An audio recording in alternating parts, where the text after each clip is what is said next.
2 दिसंबर हिंदी का पूरा पेपर मिल चुका है। नमस्कार प्यारे बच्चों, स्वागत आप सभी का आपके अपने YouTube चैनल में। अगर आप राजस्थान बोर्ड कक्षा 9 के स्टूडेंट हैं और 2 दिसंबर हिंदी पेपर की आप तैयारी कर रहे हैं तो ये वीडियो आप सभी बच्चों के लिए स्पेशल है। वीडियो को आपको कंप्लीट देखना है। इस वीडियो के अंदर मैं आपको राजस्थान बोर्ड कक्षा 9 हिंदी का एक ऐसा पेपर देने वाला हूँ जो आपके 2 दिसंबर को आने वाला है। अगर आपने एग्जाम से पहले इस पूरे पेपर को आपने अच्छे से तैयार कर लिया तो 2 दिसंबर को हिंदी के पेपर में आप पूरे 70 नंबर फोड़ सकते हैं। पूरे 70 नंबर आप आराम से अचीव कर सकते हैं। तो पूरा पेपर आपको विद सॉल्यूशन मिलने वाला है, तो वीडियो को आपको कंप्लीट देखना है। तो सबसे पहले पेपर में आप देख सकते हैं आपको अनुक्रमांक है, रोल नंबर है वो यहां पर आपको अंकों में लिखना है और यहां पर रोल नंबर आपको शब्दों में लिखना है। और पेपर में कुल प्रश्नों की संख्या आपको 11 दी गई है, यानी टोटल 11 क्वेश्चन आपको दिए गए हैं पेपर में।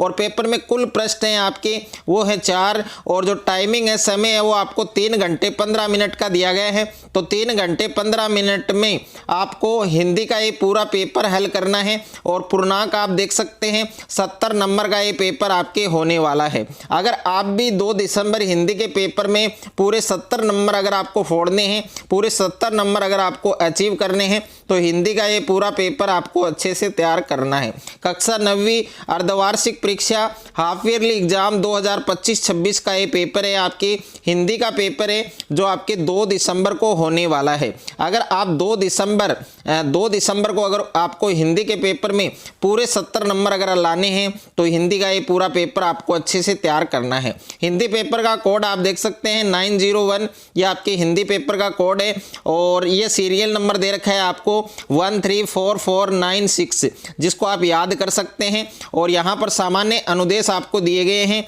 कि परीक्षार्थी प्रश्न पत्र की पहले पृष्ठ पर अपना अनुक्रमांक है, रोल नंबर है वो अवश्य लिखें और प्रत्येक प्रश्न के सामने उसका अंक भार अंकित है। तो पूरा पेपर आपको इस वीडियो के अंदर मिलने वाला है। तो सबसे पहले आप देख सकते हैं यहाँ पर नोट दिया गया है आपको कि सभी प्रश्न हल करने अनिवार्य हैं। जिन प्रश्नों के आंतरिक खंड हैं उन सभी के उत्तर आपको एक साथ में लिखने हैं। तो सबसे पहले आप देख सकते हैं आपको खंड ए दिया गया है और खंड ए के अंदर प्रश्न संख्या 1 है आपके निम्नलिखित अपठित पद्यांश को पढ़कर पूछे गए प्रश्नों के उत्तर दीजिए। तो प्रश्न संख्या 1 के अंदर आपको पद्यांश दिया गया है, अपठित पद्यांश दिया गया है, जिसको पढ़कर आपको पूछे गए जो प्रश्न हैं उनके आपको उत्तर देने हैं। तो टोटल 6 नंबर का है और इसमें 6 क्वेश्चन आपको दिए गए हैं। संख्या 1 के अंदर आपको अपठित पद्यांश दिया गया है जिसको आपको सबसे पहले ध्यानपूर्वक पढ़ना है। अगर आपने अपठित गद्यांश को ध्यानपूर्वक पढ़ लिया तो इसमें जितने भी प्रश्न आपको पूछे गए हैं सभी प्रश्नों के आपको उत्तर देने हैं। फूल से बोली कली क्यों व्यस्त मुरझाने में है, फायदा क्या गंध और मकरंद बिखराने में है, तूने अपनी उम्र क्यों वातावरण में घोल दी, मनमोहक मकरंद की पंखुड़ियां क्यों खोल दी। तो सबसे पहले इस अपठित पद्यांश को आपको ध्यानपूर्वक पढ़ना है। उसके बाद में इसमें आपको जो प्रश्न दिए गए हैं जिसमें पहला प्रश्न आपको दिया गया है कि पुष्प शब्द का पर्यायवाची शब्द है। तो इसमें 4 ऑप्शन दे रखे हैं, गंध है, मकरंद है, फूल है और मनमोहक है। तो इसका सही उत्तर क्या होगा आपके, इसका सही उत्तर आपके 6 ऑप्शन होगा, यानी पुष्प का पर्यायवाची शब्द क्या होगा आपके फूल होगा। तो 6 ऑप्शन आपको करेक्ट करना है, सही करना है। उसके बाद में दूसरा प्रश्न है आपके कि अपकार का विलोम शब्द होगा। तो ए ऑप्शन में है वाचालता, बे ऑप्शन में है उपकार, से ऑप्शन में है वातावरण और दे ऑप्शन में है आपके बुराई। तो इसका सही उत्तर आपके बे ऑप्शन होगा, यानी अपकार शब्द का विलोम शब्द क्या होगा, उपकार होगा। तीसरा प्रश्न है आपके इस काव्यांश के लिए उपयुक्त शीर्षक लिखिए। तो इसके लिए उपयुक्त शीर्षक क्या होगा तो मैं बता रहा हूं, साथ साथ में आप लिख लेना। जीवन का आदर्श उद्देश्य, जीवन का आदर्श उद्देश्य, या फिर आप लिख सकते हैं पुष्प और कली का संवाद, पुष्प और कली का संवाद। उसके बाद में नेक्स्ट है आपके फूल क्या कर रहा है। तो इसका उत्तर क्या होगा, फूल है वो क्या कर रहा है, फूल अपनी खुशबू और मकरंद को बिखेर कर वातावरण को सुगंधित कर रहा है। फूल क्या कर रहा है? फूल अपनी खुशबू और मकरंद को बिखेर कर वातावरण को क्या कर रहा है? सुगंधित कर रहा है और दूसरों के लिए त्याग कर रहा है। ये आपको इसमें लिखना है। उसके बाद में नेक्स्ट है, कली फूल से क्या कहती है? तो कली है वो फूल से क्या कहती है? कली फूल से कहती है कि मकरंद और सुगंध को बिखारने का क्या लाभ है, कि मकरंद और सुगंध को बिखारने का क्या लाभ है, क्योंकि इससे तुम्हें कुछ भी प्राप्त नहीं होता। नेक्स्ट है, कवि के अनुसार आदर्श जीवन कैसा होता है? तो कवि के अनुसार आदर्श जीवन वह है जो दूसरों के लिए जिया जाए। आदर्श जीवन क्या है? कवि के अनुसार आदर्श जीवन वह है जो दूसरों के लिए जिया जाए। जीवन का उद्देश्य सिर्फ अपने लिए नहीं है बल्कि औरों के लिए त्याग और उपकार है वो करना चाहिए। तो ये आपको टोटल 6 क्वेश्चन आपके फर्स्ट क्वेश्चन में दिए गए थे, तो इनका सॉल्यूशन मैंने आपको बताया है, साथ साथ में आप नोट कर सकते हैं। उसके बाद में दूसरा प्रश्न है आपके, निम्नलिखित अपठित गद्यांश को पढ़कर पूछे गए प्रश्नों के उत्तर दीजिए। तो आपको ये अपठित गद्यांश दे रखा है कि ज्ञान राशि के संचित कोश का ही नाम क्या है? साहित्य है। ओके, और सब तरह के भावों को प्रकट करने की योग्यता रखने वाली और निर्दोष होने पर भी यदि कोई भाषा अपना निज का साहित्य नहीं रखती हो तो वह रूपवती भिखारिन की तरह कदापि आदरणीय नहीं हो सकती। तो पहले प्यारे बच्चों, ये आपको गद्यांश दिया गया है, इस गद्यांश को आपको केयरफुली पढ़ना है, ध्यानपूर्वक पढ़ना है। उसके बाद में इसमें जितने भी प्रश्न आपको पूछे गए हैं सभी प्रश्नों के उत्तर हैं वो आप आराम से दे सकते हैं। तो यहाँ पर पहला प्रश्न पूछा है, ज्ञान राशि से संचित कोश का ही नाम क्या है? और रिक्त स्थान की आपको पूर्ति करनी है। तो ए ऑप्शन में मर्यादा है, बे ऑप्शन में सभ्यता है, स ऑप्शन में असभ्यता है और द ऑप्शन में साहित्य है। तो इसका उत्तर देख सकते हैं आप ऊपर की फर्स्ट लाइन के अंदर, ज्ञान राशि के संचित कोश का ही नाम क्या है? साहित्य है। तो इसमें कौन सा ऑप्शन आपका करेक्ट होगा? सही होगा, द ऑप्शन करेक्ट होगा। तो इसीलिए मैं आपको बता रहा हूं कि जो गद्यांश है उसको आपको ध्यानपूर्वक पढ़ना है। उसके बाद में नेक्स्ट है कि यदि किसी भाषा का अपना निज का साहित्य नहीं है तो वह किसके समान है? रूपवती भिखारिन के समान है। तो इसका उत्तर भी आप यहाँ पर देख सकते हैं। यहाँ से, यदि कोई भाषा अपना निज का साहित्य नहीं रखती है तो वह रूपवती भिखारिन की तरह कदापि आदरणीय नहीं हो सकती। तो इसका उत्तर ए ऑप्शन होगा। तो इस प्रकार से इन प्रश्नों के जो उत्तर हैं वो आपको देने हैं। नेक्स्ट है कि उपयुक्त गद्यांश का उचित शीर्षक। तो इसका उचित शीर्षक क्या होगा? आपके साहित्य का महत्व है, साहित्य का महत्व है। उसके बाद में ये 3 क्वेश्चन है, इनका आंसर है वो आपको गद्यांश में मिल जाएगा। तो गद्यांश को आपको पहले अच्छे से पढ़ना है।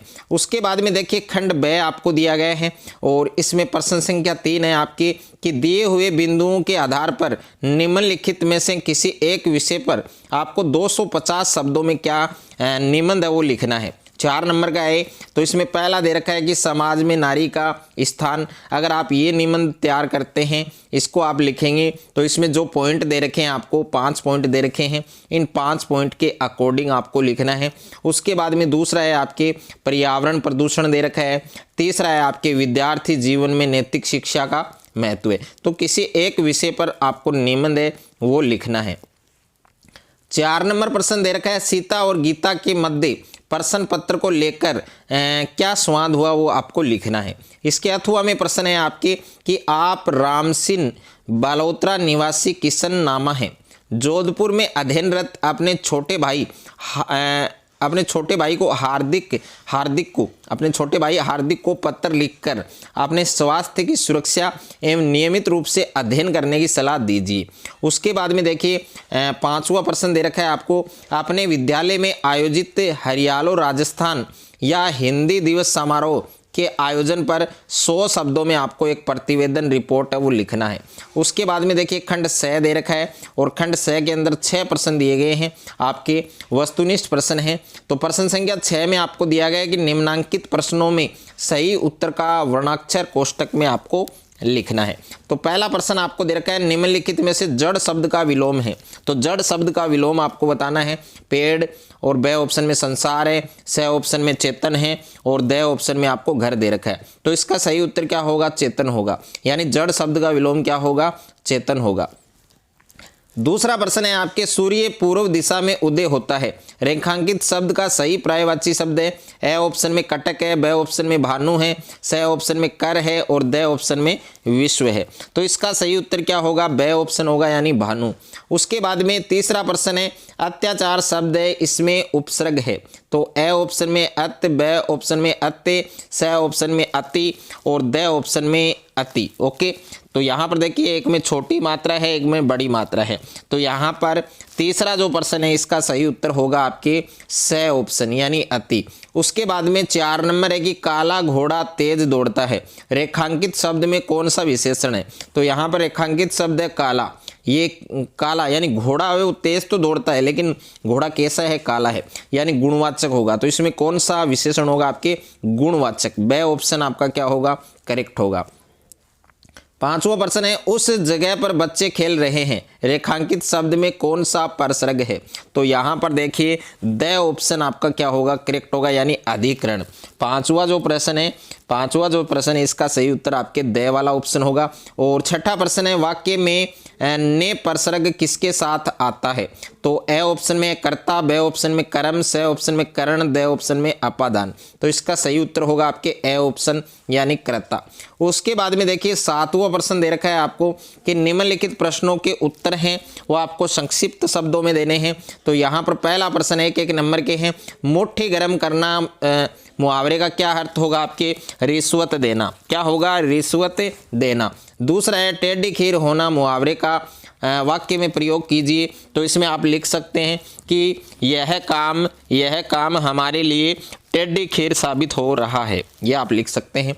तीसरा है सरल वाक्य किसे कहते हैं, जिस वाक्य में एक ही विषय हो, एक ही क्रिया हो और एक ही उद्देश्य हो, उसे हम क्या कहते हैं, सरल वाक्य। 4 नंबर है संयुक्त वाक्य का एक उदाहरण दीजिए। तो संयुक्त वाक्य का एक उदाहरण आप लिख सकते हैं कि राम स्कूल गया और श्याम घर पर रहा।